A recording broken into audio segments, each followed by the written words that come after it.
Galimera, Galispera, Galinichta. No matter where in this world, weird, wacky, and often wonderful world you might be, thank you for making the Highbury Squad part of your day. Fluffing my lines. It's Friday. We're tired, but we've got a great show lined up for you tonight. Let's rock and roll, squaddies.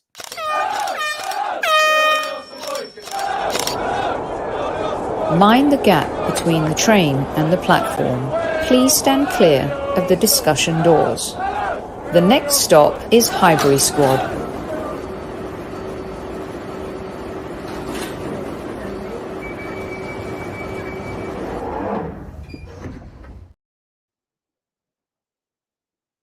Woo!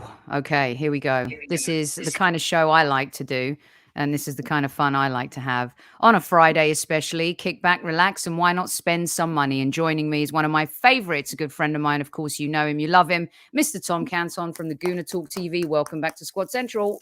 Bosh. It's a pleasure. What's a wield, by the way? Like in the wield. Yeah, did you caught that one? Only you could edit me. I mean, I'm so tired. I was like in the wheeled, and what was in the wheeled world? It would just all came out fluffing. Good job. You know, live TV, right? Never forgiving, never forgiving. How are you? How are you, my friend? Sunburnt, as you can see from my face, is what I am. I did an 18 round of golf yesterday, no sun cream, completely underestimated how sunny it was, and that's the result of that. Wow. So, wow. Hopefully it goes brown. I'm just hoping that it's going to turn into nice tan, hopefully. It looks brilliant with your neon light behind you. Can I just say it's yeah, that's very cool. You look very James Bond-esque though, with you came all dressed in black. Hear me doing the double red tonight just for you. By the way, very rude of us. Squaddies, good evening. At ease, everyone, at ease. Welcome to the usual suspects in the house. We have Lynn. We have Fort Lauderdale. You're going to have to help me speak tonight. Gooner Craig is in the house. We have Gooner Works. We have Rawinder Singh. We've got PW, Galimera Galispera, El Piso Galanaise. Trevor's here. K Marlon's here. Our Chief Like Officer Tammy's here. Brady's Banana. Ian. The whole gang is here. Thank you so much for joining us. Those listening on audio, thank you for finding us. And those listening on replay, welcome to the show. Right. I reached out to Tom and I said, okay, we need to build a title winning team. We know this. We all know this, you know, and in order to challenge the way we have this season, you have to be ruthless and you've got to turn the team, not fully every season. It's not like American sports where you'll win the Super Bowl and Stan Kroenke's LA Rams kind of get blown up and they come back the following year and they're rubbish. Our football works a little bit differently. So also I was thinking about Tom and thinking the transfer talk has already kicked in. And I was like, mate, how many shows between now and September 1 are you actually going to do? Have you counted them? I counted 5,553. Yeah, it's got to be, well, if the season ends on May 28th, that means, is it May 28th? I think it is. Yeah. That means May 29th to September 1st. So you're looking at least 90, I think at least 90, maybe close to 100 transfer shows between now and the new, well, not new season, but now and the close of the transfer window. Okay. All right. Well, listen, Tom's going to be the one that's going to guide us. So I felt last season I labeled him the transfer talk king, and that's exactly what he is in our Arsenal community. By the way, I love this guy, Tim. I love it. When someone gives you a compliment and they get your name wrong, it's just gold, it's on purpose. It's what it is. It's on purpose. I know. They love doing it to you, don't they? They absolutely love it. They are a-holes. All right. Matt's asking if we're doing this football manager style. Okay, so here's a revelation, all of you. Some of you mostly know I don't play computer games. I've never done football manager. All I know is that if I'm picking an Arsenal fan, broadcaster, journalist to be a football manager, I'm going to go with Tom Canton because I know he's going to take care of my 200 million pretty well. I know he's going to try and figure out how can he actually manipulate that 200 million in the shifting, the sticking, or the selling of players. So we're going to get stuck right into it. Now, Tom, I've kind of categorized a little bit, but I think we should work maybe back to front or free flow. So this will help you get going. And by the way, I want to see if you're as ruthless as Mikel Arteta, the mafioso here. Evgeny, our listener in Moscow, who I know loves your show too, saw the thumbnail that was 150 first, and then he saw it pumped to 200. And he's like, only Tom could go to Soph, Mikel style, ask for more money and come back. I just thought that was too low. Like, that'll get you like Rice's left leg. Like, do you know what I mean? Oh, so good. Brilliant stuff. Okay, now, hear me out here. The untouchables. Does such a group of players exist at the Arsenal? The untouchables. I think they do. So to make your job easier, I'm going to throw in who I think are the untouchables. I think these three are completely untouchable. In fact, when I was kind of picking the Three Musketeers, Tom, I thought, no, shift that to a Fab Four because you've got to include the captain. We've seen what missing this guy and not having this guy against that guy last week did to us. Dare I say Trossard is an untouchable right now at the Arsenal. Would you agree with that, Tom? Yeah, I'm just writing him down. Yeah, indeed. I've got Benny Blanco as an untouchable. Mm-hmm. I have Zinchenko as an untouchable. Yep. I have Ramsdale as an untouchable. Oh, I don't know. Now, I like Ramsdale a lot, right? I can already see this turning into like, Tom says Ramsdale should go. Clip. I like Ramsdale. He's a nice guy to talk to after the games. You know, he has a lot of time after the Man City game when we're in the mix zone, and you know that's the lowest point of our season was that Man City game. Like it felt like, and fair play to Ramsdale when we said, "Have you got a couple of minutes?" He walked past us and he went, "Oh, right then," and then turned back around and had a chat with us. And fair play to him. The reason why he's not untouchable for me is only if Arsenal could go out and get someone better.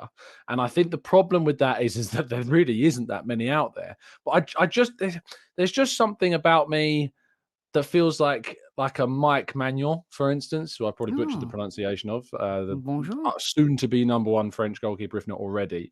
He's probably the only one I look at now and go, he's bad. That's it. But other than that, I'm not selling him, only for somebody better. He's a brilliant goalkeeper.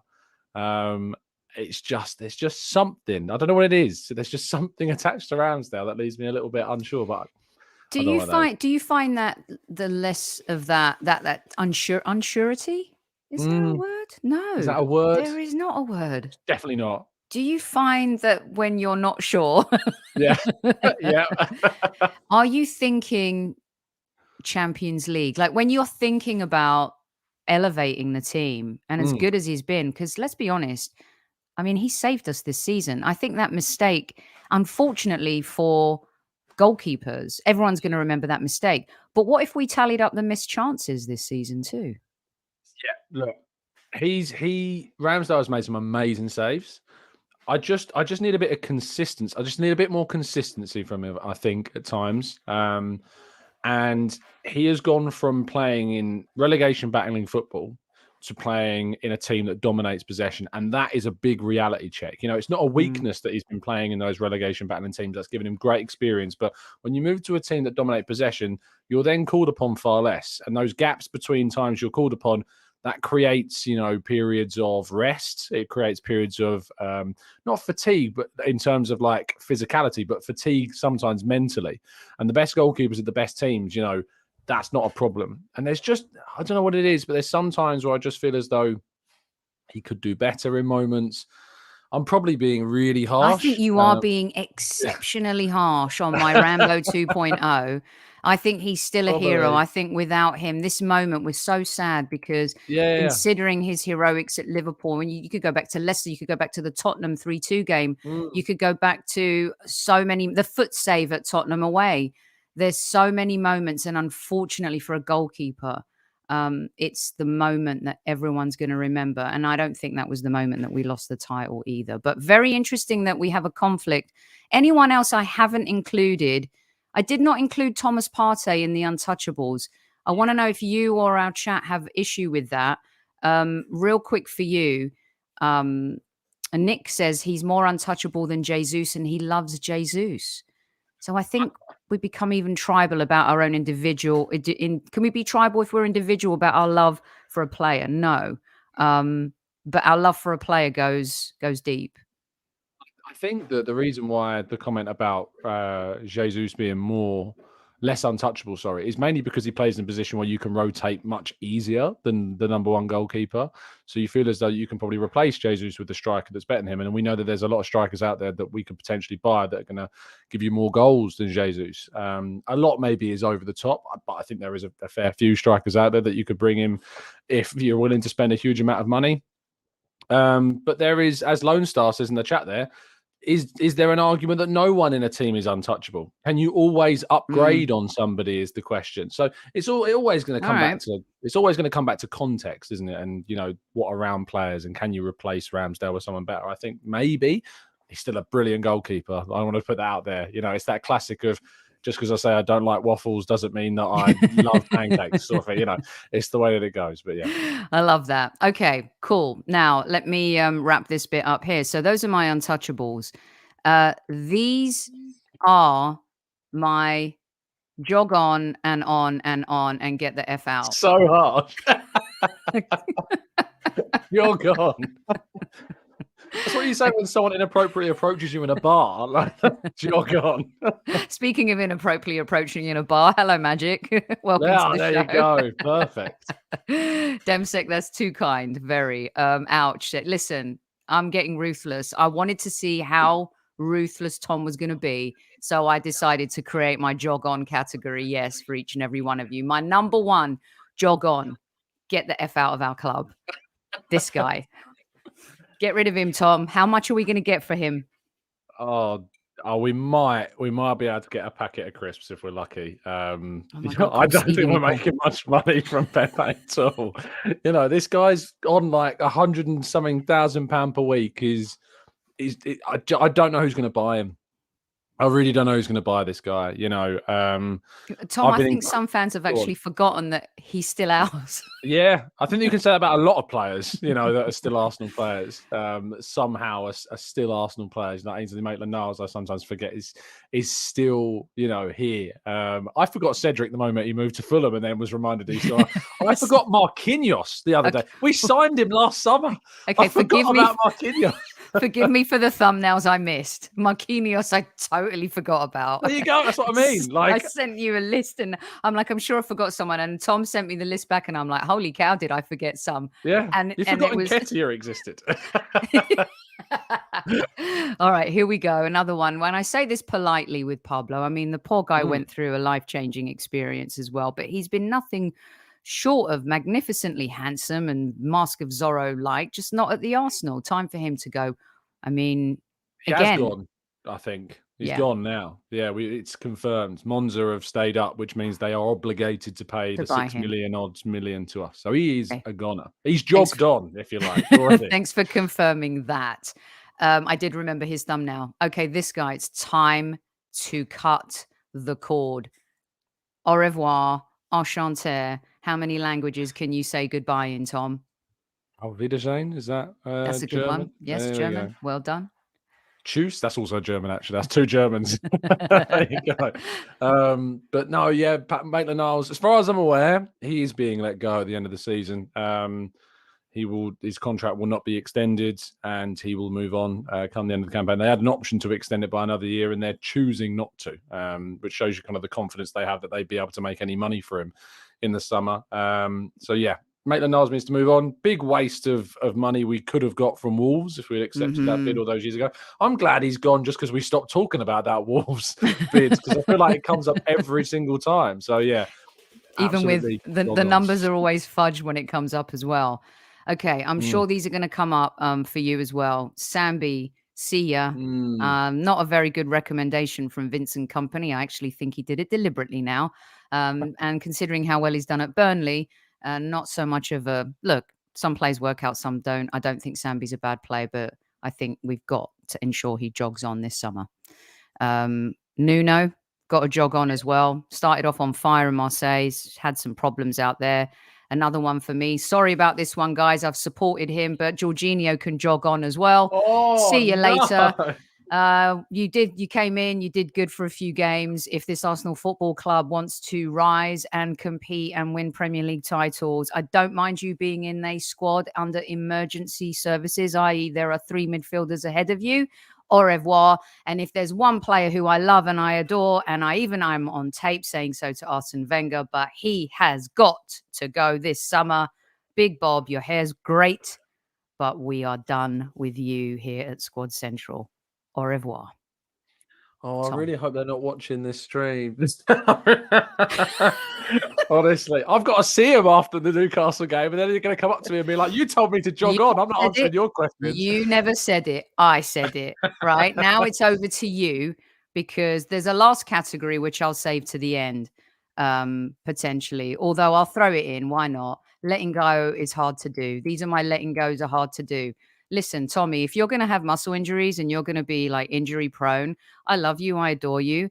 But we need to rely on you. And right now, my God, we could have used you in the games where Saliba was injured. This has been a horrible loss for us. And I think overshadowed by the Saliba injury, of course. Xhaka and Tierney, absolutely love these guys. What's Arteta doing with them, Tom? Is he going to use them? Is Xhaka still durable enough? Does he slow us down? You're going to let us know. Reece Nelson, apparently he doesn't want to sign a contract. Does he want to sign a contract? He's been amazing when he's come in. And Tierney, sticking the finger up at Arsenal? I hope not. I think he's enjoyed his time at the club, just not getting his chances right now. And the one that's the hardest of all, perhaps, Emile Smith-Rowe. Then there's Eddie. Then there's Balogun. Then there's Patino. And do we have to sell them all in order to just go and buy these two? Tom Canton, it's over to you. That's what that is. That's a woof of a monologue. A lot of players there. Jorginho, I think you're mad. I think Jorginho is the perfect kind of depth option for us right now and for next season. I was really happy with the deal. I was really happy with the level of the length of contract. It doesn't stop us from investing in that area. And I think as shown by the Chelsea game on Tuesday that he can come in if we are in need of changing something and bring some real calmness to a side that can still compete at the top level. So no, I wouldn't let him go. Kieran Tierney, if we can keep him, I would keep him. I think that it needs to be a significant amount of money for us to consider selling. If someone comes in like a Villa or Newcastle with a £20 million offer and you're going, no, I want close to £40 million to justify letting go of Kieran Tierney. So I think that comes down to price. But if you can keep him, he's a great option to be a competitor to Zinchenko, in my view. So again, if you can keep him, unless you get a very good offer, I keep him. Xhaka again. Xhaka's the perfect example for me of the whole replace upgrade debate. For me, you don't replace Xhaka, you upgrade on Xhaka. You look at what Man City did when they had Fernandinho. They didn't replace Fernandinho with Rodri. They upgraded on Fernandinho with Rodri, kept them both at the club for a couple of years, and eventually Xhaka's moved on. And then Man City went out and bought Calvin Phillips to be the competitor to Rodri. So that's the way I think needs to be approached with certain these players. Tomiyasu, look, I agree with you with the injury side of things. That's frustrating, but it's difficult to get on board with an exit ship for him because he's so good at covering so many positions when fit that it's difficult to suggest moving on from him. So I would still keep him. I'd throw Nketiah into this group personally. I would like to see Balogun brought back and given an opportunity to play, and I'd like to see what we could get from Nketiah as a player. I think that Balogun deserves his time in the sun with Arsenal, and I think that an opportunity after what a successful season he's had with Rennes in France is definitely on the cards. But if I was a betting man, I'd think that Balogun will probably go and Nketiah will stay, which is a shame because I think it should be the other way around personally. And I don't think that's going to make people too happy. Have I missed anyone out? Patino. Did you mention Patino? Charlie? Yeah. Yeah. So Patino, as I mentioned this on my show, I spoke to someone close to Patino the other day, and I was basically told that this is all to do with timing.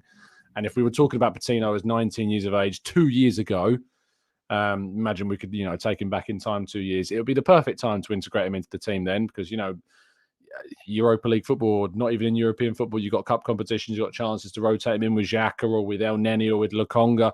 He can fight for that. But he wants to go because he feels as though there's not an opportunity for him at Arsenal. And I completely understand that. If it was up to me and he wanted to stay and he wanted to fight, great, keep him. But if he wants to go, then you've got to help facilitate that for as most beneficial fee as possible, and with potentially a buyback clause inserted into that deal so that you can protect yourself for the future. But yeah, I'd love to, as Boyd 10 Dio says there, keep Patino. But if the player wants to go, ultimately it puts you in a position where you need to be, in a place where you can try and get a good amount of money and protect yourself for the future, potentially with a sell-on clause or a buyback clause. So yeah, this is what Barry was asking you. Any special buyback or sell-on for a player like him? I'm sure. Yeah. Well, that's great. That's great stuff. Really good stuff. Everyone's already said that I've spent way too much money and we're upside down on the books, and that this is basically my Game of Thrones Red Wedding episode. Reggie, I thought this was hilarious. And Tony writing, Sophie's as ruthless as Game of Thrones writer. Yeah, absolutely. If we want to win championships. Right. One really quick one that wasn't on my list, but Lynn has included, and he's not been endeared. He hasn't endeared himself to Arsenal fans. Went through a 2-game decent spell, scored a wonder goal, Tom. But Vieira on the chopping blocks maybe for some Gooners. Yeah, potentially. I've kind of adopted what I'm calling the 2-season rule now for Arsenal. If we're at the top, you get 2 seasons. I'm allowing you a transition year. I think that you're allowed a year to work your way into the squad, to get some minutes, transition into the side. Second year, it's make or break for you. And I think Vieira next season has to prove why we've invested as much money in him as we have. And at the end of next season, we'll make a decision. He'll still have 3 years left on his deal. So it's not like he's in a bad contract position in terms of selling him. Let's see what happens next season. But I certainly allow players to have a transition season. And that's what Vieira has had for me. All right. Just before we get to Tom's new Arsenal, I don't think it's going to be super new, but it will be somewhat. We've got some comments for you here from Gooner Works. Jorginho isn't going to get us any money if we try to sell him, and is easily good enough for an early stage cup competition rotation option. I say keep. Mark is wondering why KC would want to stay through without regular football. The buyback on Barry, we got you there. Rancid, how much money do we get for Trusty? I think Trusty will stay on loan. Do you think so, or do you think? Yeah, look, he won the Player of the Season today, yesterday, I think, for Birmingham City. He was named the Player of the Season. He's had a very, very, very good loan. I've kept in regular contact with a friend of mine, Tommy, who does a Birmingham City YouTube channel, helps out on our channel with the loan updates, and he's just raved about him all season. So I think let's bring him back into the team for the pre-season, see what he's about. And also that puts him in a shop window playing with senior Premier League players as well in pre-season, and see what happens. But I can't see him after we've bought Kivior, because he's a left-footed centre-back and has played left-back as well for Birmingham. I don't see that necessarily working out, but it's worth giving players a chance to see what they're doing in pre-season. So let's see what happens. Tom, I'm not jumping on the Kivior train just yet. I'm sorry. I couldn't measure most Arsenal players against that Chelsea team the other night. But credit to the 2 left-footed centre-backs. They did a decent job, but I think they were lucky with who they were playing against.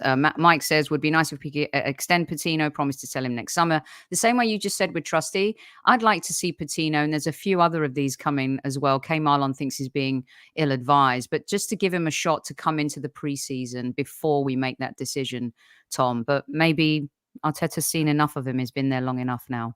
I don't think it's necessarily about being seen enough. I think it's that Patino's reps certainly recognise that he's got El Neni, Lokonga, Jorginho, Xhaka, Partey already in midfield, and Arsenal want to strengthen for the Champions League next season.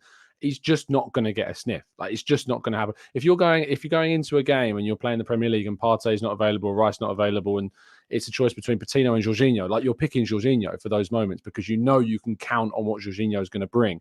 We've seen Patino play in the Championship and have a okay season. There's been times where he's looked great, and a lot of Arsenal fans have been affected by compilations of Patino. But there's been other times where he's not been so great and getting sent off naively for 2 yellow cards. So, look, I think that Patino-wise, it's not an ill-advised. If you look at what Jadon Sancho did after leaving Man City and what he went to build on for himself at Dortmund, yes, it's not gone great for him at Manchester United. But as an example, a 19-year-old kid that can't get minutes at a big club in England going abroad, seeing what it does for you. I don't think it's being badly advised at all. Okay. Awesome stuff. A couple more comments here from Brady's Banana. Edu has to have his feet over the coals if he underperforms in the window. He needs to deal better with exits and new signings. Brady, BB, I think he's done a superior job to his first 2 windows. I thought the Ramsdale summer window was great. January wasn't. I thought we had a decent summer, great January. I think he's improved, Tom, in terms of business. Do we have to be better in terms of maximizing our assets?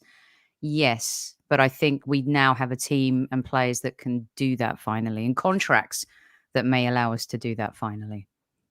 I think the big stick that Edu gets beat with at the moment is that he can't sign our priorities, with Mudryk and Caicedo in January get bought up. We think about Vlahovic. The Vlahovic one is a little bit off. We were negotiating with Gabriel Jesus in the November before the Vlahovic situation even emerged. So, it's not like we didn't get our primary, because we were actually discussing with our primary and then thought about if this profile of Vlahovic is available to move in this window, maybe we should jump on it. And we tried to. Same with Mudryk, and Arsenal were willing to spend, Stan Kroenke and the KSE were willing to spend the money to get Mudryk. And actually, it was Arteta and Edu that actually decided to pull the reins back a bit and say, I'm not sure that we should be going this big. And I think they've been justified in that decision. And then they pivoted very quickly to Trossard, and look at the impact that he's had. So I still think Edu is still underrated by a lot of people, but admittedly, sales-wise, certainly needs to be better. Yeah, and you just raised an interesting point, because our change was talking about needing a different type of play to Eddie up front, and then Avon's suggesting if you sell Balogun and Eddie to raise funds for a tall, quick centre forward. I don't know if I was a Napoli player right now, why would I leave Napoli? Right, there were a couple of players that we were attached to, and maybe Tom has a few on his shopping list, but we'll find out in just a couple minutes. But I don't think the club would do that. I don't think they'll sell both. I think one will be kept. I think it'll be Nketiah. I'd rather it was the other way around, as I've said. But I think that's what will happen.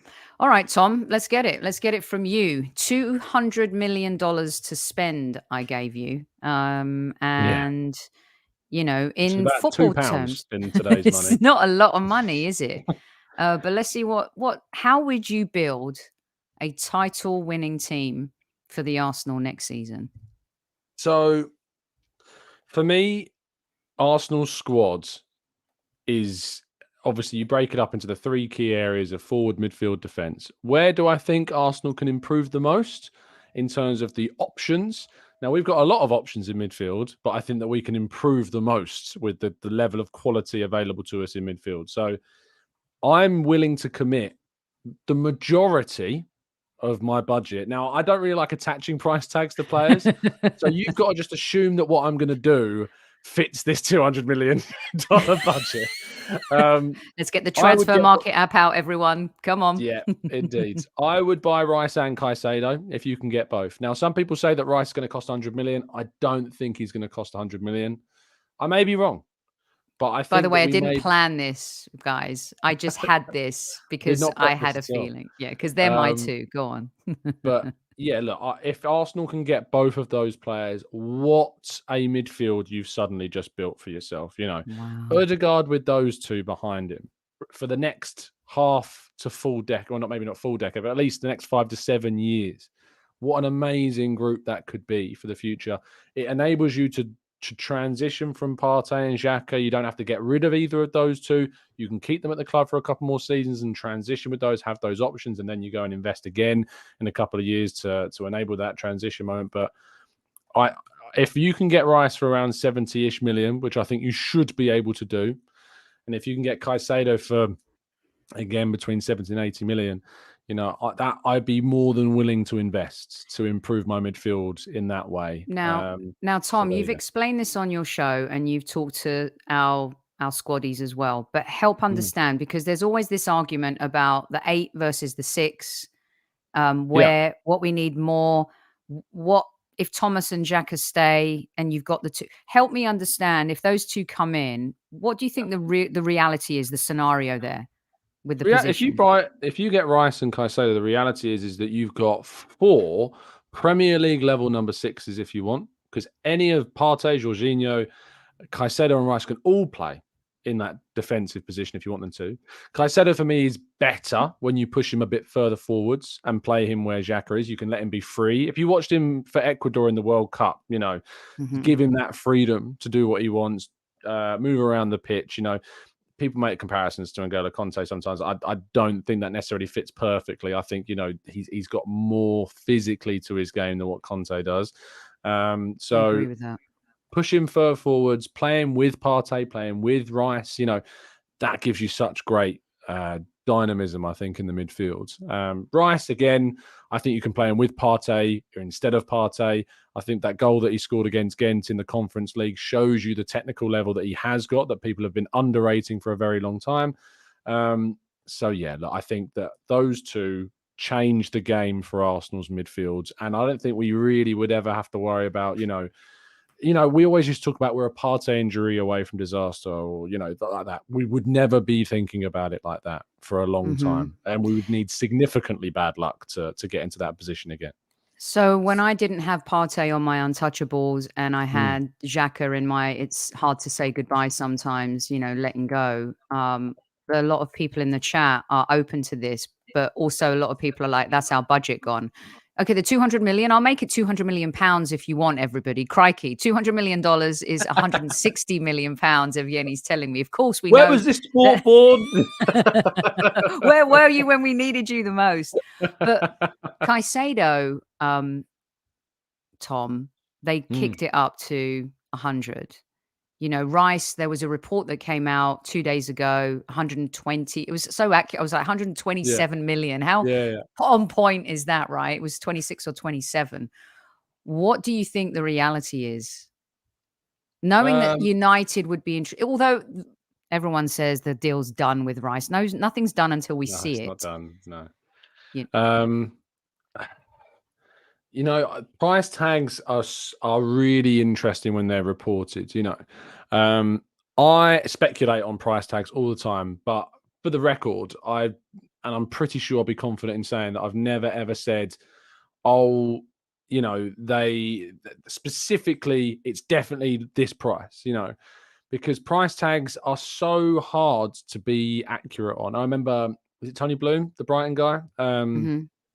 He came out after the January window closed and basically was like, every figure that everyone was talking about, like no one was close to it. No one was even, no one was in the right ballpark regarding Caicedo and what we would accept for him. So price tags and the way they're reported is so off sometimes. My favorite report, and this is coming from a perspective of, being in the business of self. My favorite report when I see it, and I laugh when I see it, is the war chests. I know, which is ironic considering the show that we're doing right now, but the war chest is the funniest report because I sit there and I read it and I go, the club aren't telling you crap. The club are not saying, oh yeah, we're going to spend, we got 200 million to spend this summer. Like, why on earth would they reveal that information? Yeah, this is our game. This is my game. It's mad to me that we buy into like that. Like, I'm more than happy to speculate about price tags, what I think a player's worth, or what I think they'll go for, or how much I think Arsenal could spend. But no one knows what Arsenal's budget is. No one but those inside the club, and they're not going to release that information. So please, I beg you, don't buy into this. Arsenal have a 200 million, 50 million, 10 pence piece, war chest, because people don't know. They don't know. I love how they always call it a war chest as well. Like that's a positive thing, Going to war. It was always like, what was it? There's a great episode of Friends where the guy, he said, this place gunpoint. When I was younger, I'm like, I used to watch the news and I'm like, why do people still keep going to gunpoint? Yeah, I love that. Is that in Friends? It's in Friends. Yeah. War chest. I mean, anyway, a bit off there, but it came to me. John Cross. Yeah. All right, keep going, Tom. So we've got the midfield. You've bought two fantastic players. Now I'm thinking you need to, at this point, maybe balance the books a little bit so you can spend some more. Yeah. So, and Nketiah, jog on. That's the term. No. So that's if Eddie walks past me on Sunday, I'm sorry. I'm joking. But no. What do you think? 40 million for Eddie? 40? I mean, he's on a long-term contract and he's homegrown and he scores goals in the Premier League when he starts. I think 40 is quite high. I think you'd be looking 25, 30, if you probably moved him on. And I would be, if someone came in with 25 million, similar to Joe Willock, I think I would probably accept 25 million, to be honest, if someone offered that.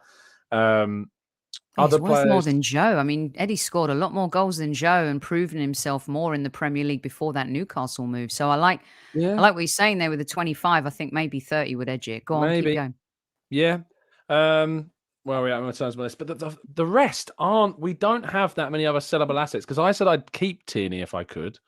So I'm not necessarily moving on. Knowing what you know about Arteta, why? Because he does have Champions League experience, albeit with Celtic, it's still Champions League experience, no matter how it comes. Why are you thinking that Arteta would be more adaptable next season? There'll be more of a plan B, C? What's your take? I don't trust Zinny's fitness, for starters, and I think we need a Premier League level competitor to Zinchenko. I think also Tierney is... if Arteta wants a player that can play the inverted role, I know it's really easy to bat it off and say Tierney can't do that. But the fact of the matter is Tierney's trying to at the moment. He's playing inverted. When he comes on the field, he goes inside. You see him pop up in the space between the two centre-backs. He is genuinely trying to play this role, and he's getting better every time he does it. So I don't rule out the idea that Tierney can't produce in that role.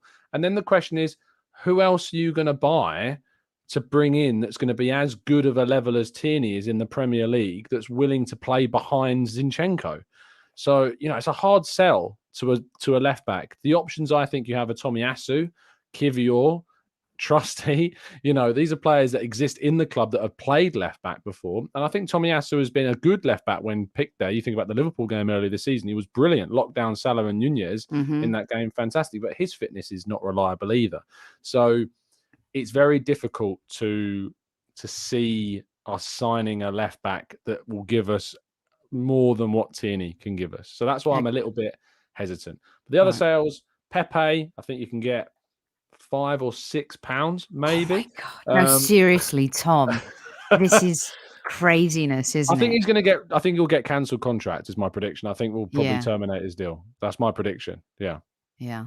And that would be the last of the super high price tag players where we'd have that would be a termination. Yeah, I thought that was last summer, but Pepe's not necessarily. People look at his 8 goals he scored for Nice. I think it's 8. It's not, his performances have not done enough. Like Nice, as far as I'm aware, don't want to keep him. Marseille were interested last summer, are not interested now. Same with Lyon. Maybe that will change if their other options don't come to the fore in the summer and they look to get someone else. But yeah, look, I think you'd be lucky to get £5 to £10 million for Pepe in the summer, being serious. This doesn't sadden me at all. You know how some players don't work out? There was something about Torreira that I was like, you know what? He could, to me, I think he could have been a Rottweiler for us. I think he could have been a really good player. That kind of bummed me out that didn't work out, because he wasn't a bad guy. He never caused trouble. He just was homesick, right? Yeah. It was great for Fiorentina. Really good for Fiorentina. And by the way, they really screwed us, and they screwed him, because Fiorentina had the option to buy at a very reasonable price, and then they started to try and haggle and change things, and Arsenal just told them to do one, or jog on is, I think, the right terminology. Yeah. This one doesn't sadden me at all. No, it doesn't sadden me. This is a relief. Like when you really need to pee and you just eventually do, and it's like, oh my God, thank God I got home in time. Being described as going for a wee. That's where we've got now.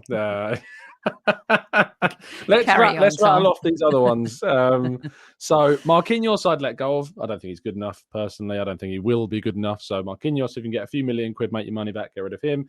Pepe, a few million quid. Lokonga, we should try and get as much as close to what we paid for, between about £15 million. If you can get that, buzzing.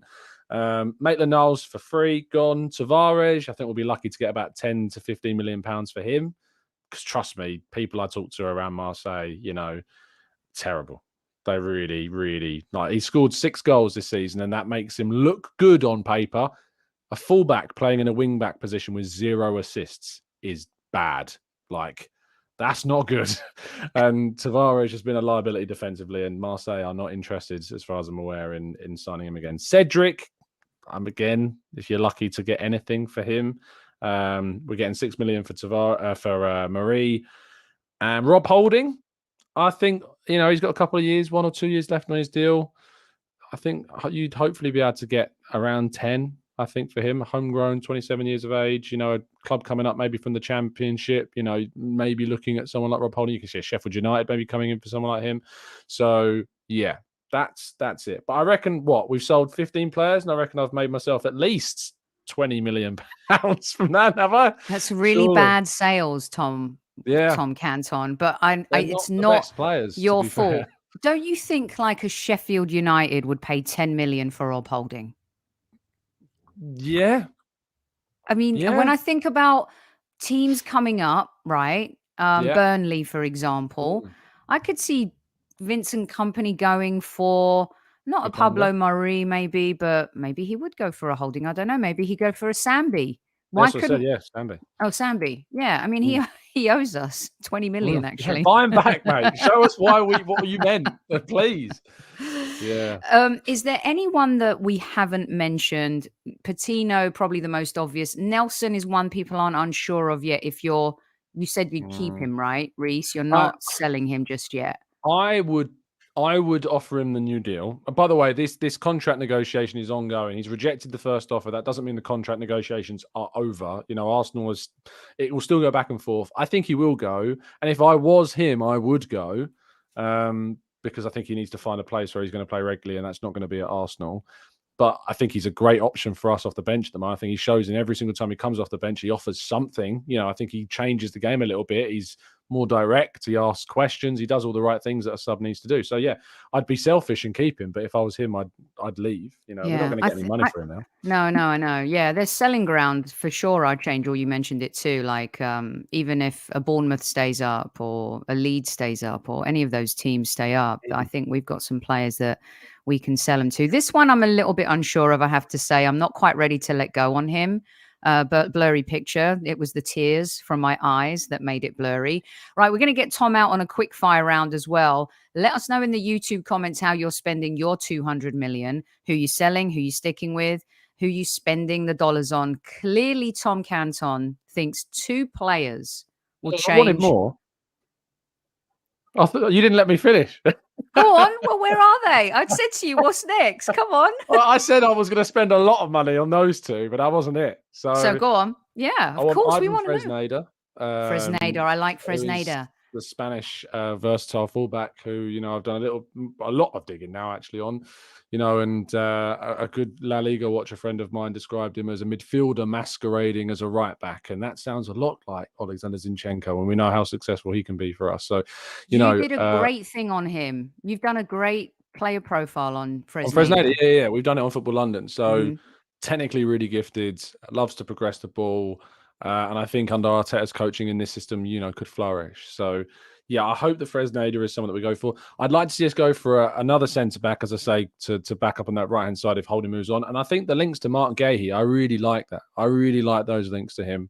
I think competent, homegrown, technically way better than the secondary option to Saliba right now. And I think would push Saliba. Now, Saliba I see as a player that, you feel like he could become a bit too comfy, in that position.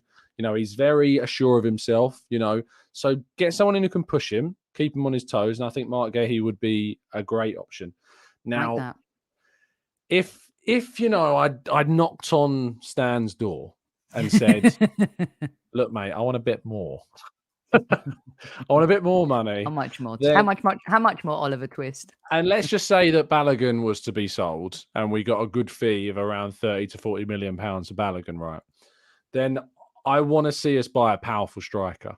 And there aren't that many options on the market for powerful strikers in the age profile that we're going for. I'm not an Ivan Toney fan. It's just not for me. I think it's the wrong age profile. I think you kind of get what you buy with Toney, and I think he's similar to Zaha actually. So a lot of similarities actually between the two.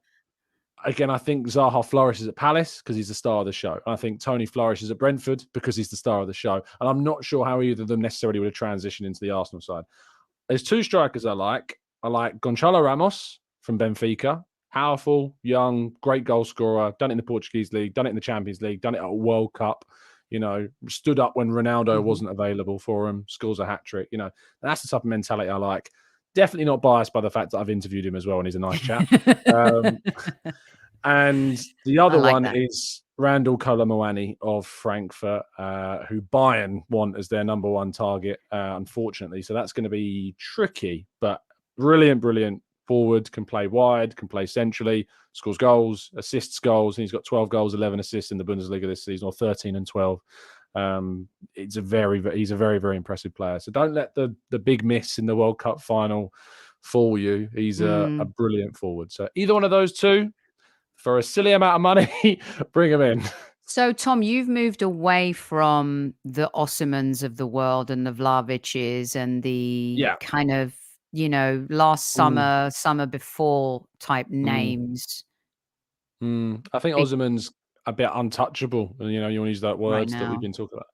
I don't think Arsenal can get Osimhen. I think that is $100 million plus deal to get Osimhen out of Napoli, similar to what Kvaratskhelia will probably cost as well, the Georgian winger, which I know a lot of people like, quite rightly too. And Vlahovic, do you know how many goals he scored this season, Vlahovic? Do you know off the top of your head how many goals he's got? Or how much you would correct me if I'm wrong, but I think 10 or 11. Not even. I think he's got 8 or 9. Not a lot. Yeah. He's got 8 Serie A goals, 9 now, for Juventus in 24 games. Now, when you look at Erling Haaland, right, as a player, and people talked about Vlahovic as being like, if you can't get Haaland, go get Vlahovic. See what he does when he moves from Fiorentina, or Dortmund in the case of Haaland, which I know Dortmund are higher up in terms of stature and whatever, but just for the theoretical way of looking at it. Haaland to City, immediate, 35 goals, breaks all the records. Vlahovic goes to Juventus, and I know that Juventus have had their issues. They're still, in the top 4 this season, and they've got a lot of quality around, a lot of creators, playing in the same league as well. He's not had to transition to a new league, and he's not done it for me. He's gone in long spells of not scoring. He went on a 1, 2, 3, 4, 5, 6, 7, 8, 9 game run in Serie A without scoring a single goal, and then he was dropped for 2 games. He did score in their last game when he was brought back in, so maybe that gave him a bit of a jolt. He did have an injury issue in the mid part of the season, to be fair, as well. But I mean, you look at Jesus, 4 months out, comes back, scores. So I think that Vlahovic's time is probably gone, and I don't necessarily like the guy. He's really kind of messed Arsenal off in that January window, and when he was asked about it, he was just kind of really dismissive of it all. So I'm not his biggest fan, though. I said to you when I covered them last summer, there's something about Juventus. They seem a mess, and Vlahovic seems absolutely miserable. And I mean, it was the case. This is the kind of cheeky move I would do, Tony. Just go get him for a season, same way like United did Zlatan, and we've seen other European teams just go grab a player. Cavani did it. I don't mind those types of acts, but. Yeah, Barcelona are a mess, and the longer they continue to be a mess. Right, Tom, quick fire, because you got to go get your pizza, and I don't want the wife to be mad at me. Here we go, everyone, and please carry on. Please carry on this conversation in the YouTube channels as well. Quick fire. Of all the teams that are rubbish this season, which scares you the most for next? Chelsea. Would you still take Mudryk? 40 million, yes. Would you rather see City, if we are not going to win it, would you rather see City do the treble or United do the cup double, the lesser of two evils? Which is less evil? Huh? City do the treble, okay. Ashburt and Army, keep going or drop the drums? Oh, keep the drums going, yeah. It's annoying. That's loads of people. I love it. Okay, Coronation Street or the King's Coronation? Oh... I suppose King's Coronation, because you definitely go somewhere that's got sausage rolls. So I'm going with the King's Coronation, yeah. Aren't you guys getting a bank holiday Monday out of it as well? An extra I'm not. I'm getting a train back from Newcastle. So, some people are getting a bank holiday. They don't exist in my world. So, yeah. I love it. Absolutely brilliant from Tom. Tom, let everyone know where they can find you. Thanks so much. I fancy this, doing this again during the silly season, of course. Everyone going for City for the treble as well. Let everyone know where they can find you and your stuff. You can find me at the Gooner Talk TV on Twitter or just the Gooner Talk on YouTube every morning, 8 a.m. UK time. As Sophie said, we'll be doing 375,000 transfer shows across the window. So make sure you tune in. Dedicated breakdowns and all of the targets we're linked to. And you can find me here as well, because I know Sophie is very welcoming and having me back. So make sure you're subscribed to the Highbury Squad if you're not done so already. Absolutely. And thank you all for listening. Those listening on repeat and audio, thank you so much. Squaddies, I love you so much. Thanks so much for tuning in. Don't forget to go get your Zenith. HS15, 15% discount from the link in the chat. And I will see you all after Newcastle. Tom, is it a winner? Are we winning this weekend? My Zenith coin, Arsenal are winning. We love that. At ease, everyone.